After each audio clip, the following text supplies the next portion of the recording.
Mon papa, il faisait tout. Et nous, vu qu'on est deux, il faut qu'on trouve notre place aussi dans chacun de tous les secteurs. Mais on est vraiment séparés et on se complète vraiment sur tout le moulin. Le moulin de Sévry est la dernière huilerie artisanale de Suisse à travailler toute l'année. C'est un tout vieux moulin à huile qui malheureusement se perd et nous sommes un peu les gardiens de cette tradition vaudoise principalement parce que le canton de Vaud est le plus gros producteur de noix de Suisse. Les premières traces écrites du moulin de Sévry, 1228, et on fait de l'huile de noix depuis 1598. On parle beaucoup de technologie, de mondialisation, mais en parallèle, il y a un monde à part qui est en train de se mettre en place. Les consommateurs ont besoin d'être rassurés. La proximité, le savoir-faire, la tradition, c'est quelque chose de très important.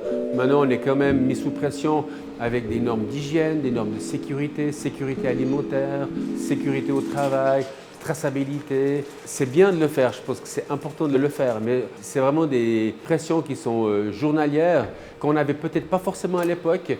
Là, j'ai 50 ans, je suis déjà prêt à transmettre mon entreprise familiale. C'est maintenant qu'il faut le faire, c'est quand on est en santé, quand les gens sont motivés après nous. Les conflits de génération entre mon père et moi étaient, je pense, beaucoup plus présents que je l'ai avec mes filles. Avec mes filles, on se comprend très bien, on est très proches. Je pense qu'elles sont plus proches de moi que moi j'étais avec mon papa.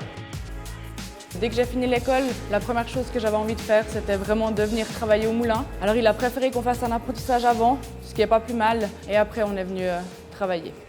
Après les 6 générations derrière nous, c'est quand même compliqué de dire non, mais je pense qu'on n'a pas envie de dire non. Aussi qu'on a, parce que c'est vrai que Il a mis la barre haute. Voilà.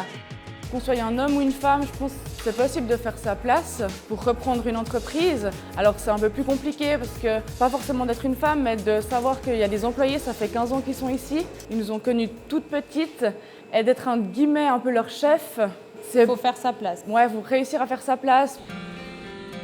Pour moi, en tout cas, je garderai ce côté traditionnel de l'époque et de continuer à travailler comme ça. Avec une petite touche de modernité. Ouais. Il faut quand même avancer dans le temps, en sachant qu'on va toujours garder ce qu'on a d'ancestral, mais qu'il faut aussi qu'on améliore certaines choses.